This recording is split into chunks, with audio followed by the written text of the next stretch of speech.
Hindi ko nabanggit kanina, pero yung encounter po ni Rowena Guanzon doon sa incheck na sumita sa kanya, what the heck? Yung encounter ni Rowena Guanzon doon sa incheck kahapon, na sinita siya dahil wala siyang face mask, tapos pinaalis siya sa mall, pinauuwi dahil nga umuubo siya, makakahawa pa siya sa ibang tao, ay although parang ipinaglalaban ni Rowena Guanzon ang bandila ng Pilipinas sa sitwasyon na yun, dahil kumbaga, hindi mo ko pwedeng sita-sitahin ah, na ikaw ay, porke ikaw incheck, ikay mayaman, at ako'y Pinoy lang, ay mamata-matahin mo na ako. Kasi sabi daw nung incheck, hindi mo ba kayang bumili ng face mask? Parang gano'n sinabi, no? Comment lang kayo dyan mga kababayan, ha? Sige, mamaya ko balikan yung comment.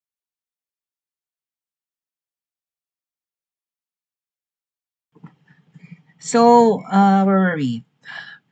Maganda na parang pinaglaban niya na hindi tayo dapat maliitin lalo't nasa sariling bansa tayo, no? Halimbawa, nasa Pilipinas tayo tapos may nangmamata sa atin or may nagtataray-taray sa atin or nagsusungit, nagdidikta sa atin.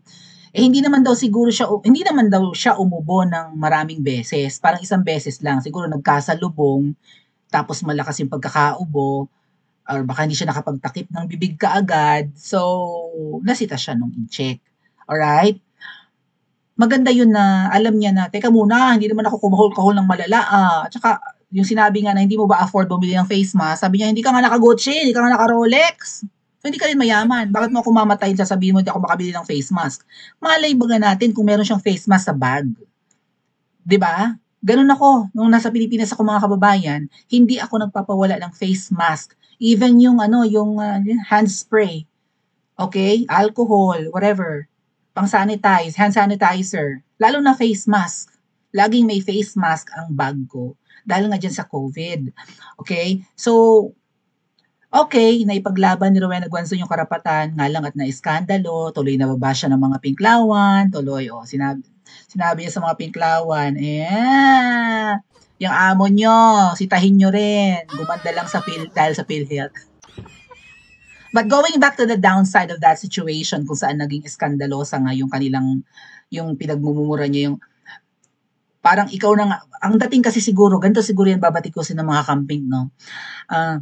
Ikaw, nasaan yung comment? Sige, mag-comment lang kayo. Nasa mid lang, maaari, Ate Susan, siguro yung narrative na gustong ipangbatikos ng mga kakamping na supporters ni Sisa, syempre, no? Mga sumasamba kay Sisa. Tsaka sa mga pinklawan. Kasi nga, pinklawan dati si Rowena Guanzon, tinalikuran niya mga pinklawan, nasa DDSI na siya ngayon eh. So, ang narrative siguro is, ikaw na nga tong nagmura, ikaw na nga tong iskandalosa, ikaw na nga tong masama ang tabas ng bibig, ikaw pa yung may ganang sampa ng kaso dun sa foreigner. Tama? Kumbaga, hindi naman ikaw ang minura eh. Siguro, nung nagsalita yung foreigner, yung in-check, marahan lang. No? And in-check yan, hindi naman niya, in-check yung lalaki eh, hindi naman niya first language yung English. Malay, di ba? Secondary language lang niya ang English. Or maybe sa Tagalog, baka sa wikang Tagalog pa nga siya kinausap nung in-check. Hindi natin alam kasi yung babae, yung asawa nung in-check, Chong daw ang pangalan, ay Pinay.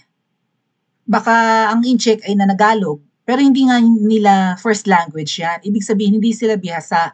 Baka hindi maayos yung pagkakadeliver ng in-check.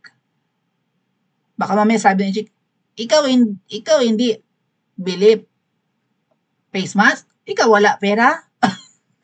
Baka ganun mga ating. Di ba may mga in-check na nagtatagalog? Kasi nga mga negosyante sila sa Pilipinas. Di ba? Or maybe sabi kami, baka nga magaspang yung pagkakasabi. Anyway, hindi nga nila first language. Don't you have money to buy face mask or something? Baka mali lang yung delivery mga ating. So, nagpanting ang tenga. High blood pa naman. Alam yung mga high blood, madaling kuminit ang ulo, no? So, madaling kumulo ang dugo, di ba? Madaling tumaas ang pressure or something. But again, may downside yan mga ate at kuya. Baka magamit ito, which actually ginagamit na. Baka magamit ito sa anti-China narrative. Hindi nyo pa nga sakop ang Pilipinas. Ganun, no? Yun yung downside. Hindi nyo pa nga sakop ang Pilipinas. Dayo pa nga lang kayo sa Pilipinas. Inaangkin nyo na nga ang West Philippine Sea. Hindi nyo pa pag-aari ang Pinas, pero mapangmata na kayo. Kuha? Oh. So, dapat na talaga tayong lumaban sa China. Baka ganun, no?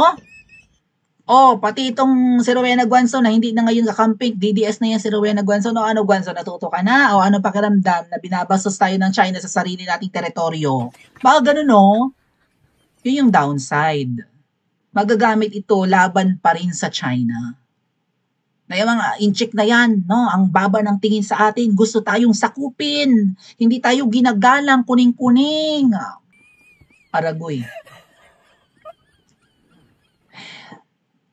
So, bigla tuloy ako napaisip mga ate at kuya.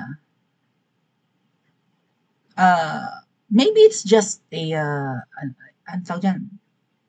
Parang, maybe, ano lang, talagang inkwentro lang, no? Ganun na, inkwentro lang. Pero baka mamaya, what if magkaroon ng staged encounter, right? Or planned encounter. What if ganon? Baka may makakuha pa ng ideya kung ito ay hindi naman talaga sinasadya. What if may utusang inchik, right? Tapos magsiga-sigaan ka sa Pilipinas para matuloy ang giyera ng Pilipinas laban sa China. Gumawa ka ng eskandalo sa Pilipinas. Gumurgur ka ng Pinoy or something. Alam niyo ba yung chika na ano? Meron daw nakatirang inchik sa loob ng Kamangyang. May pinagawang, ano ba yun, bahay pangulo na may swimming pool pa. Nakita niyo sa post ni Rowena Guanzon yun. Meron daw inchik na nakatira sa compound ng Malacanang. Sino yun? Baka si Michael Ma yun, ha? So what if gumawa nga sila ng eksena, no? Either unahan ng mga Pinoy, ng mga Coast Guards, ang Chinese Coast Guards dyan sa South China Sea, or kahit sa loob ng Pilipinas, gumawa sila ng eksena para lang ma-trigger ang giyera laban sa China or ma-justify. Right? What if may gurguring inchik sa Pilipinas? Simpleng negosyanteng inchik gurgurin. Hindi nagalit ang China. O ang China hindi pa rin makikipagyera. Alam niyo nung, 'di ba yung yung Manila hostage, yung bus hostage tragedy? Yung mga Hong Kong nationals na 2 bus na nagtuturo sa Pilipinas tapos hinostage ni Rolando Mendoza. Yun yung unang kapalpakan ni Noynoy nun eh, ni Noynoy Aquino. 'Di ba? O yun, dapat nga talaga tayo nung gantihan na hindi lang ng Hong Kong, kundi ng China. Pero nagpakumbaba sila, no? Parang tinabangan lang nila ang treatment sa Pilipinas. Right? Even yung pakikitungo ng mga Cantonese or ng mga taga-Hong Kong sa mga trabahador nilang Pilipino, parang hindi naging maganda, pero hindi naging cause ng giyera. Pero what if ang gawin naman ng mga bangag sa gobyerno ay may utusang incheck at gugurgur kung hindi man babalahura ng Pinoy para palabasin ang mga incheck! Masama ang ugali! O kaya naman na may mga negosyanteng incheck na yun, di ba, na nakakulong pa, I don't know, nakakulong pa rin ba sila? Yung mga nagnenegosyo ng illegal? Mga tiyabu-tiyabu, di ba, may mga Chinese drug lord pa dyan sa, sa Munti? Right? What if gumawa sila ng eksena, no, na para lang palabasin na, kailangan na nating girahin ng China, masama na ang ginagawa sa mga Pilipino, mababa ang tingin ng mga inchik.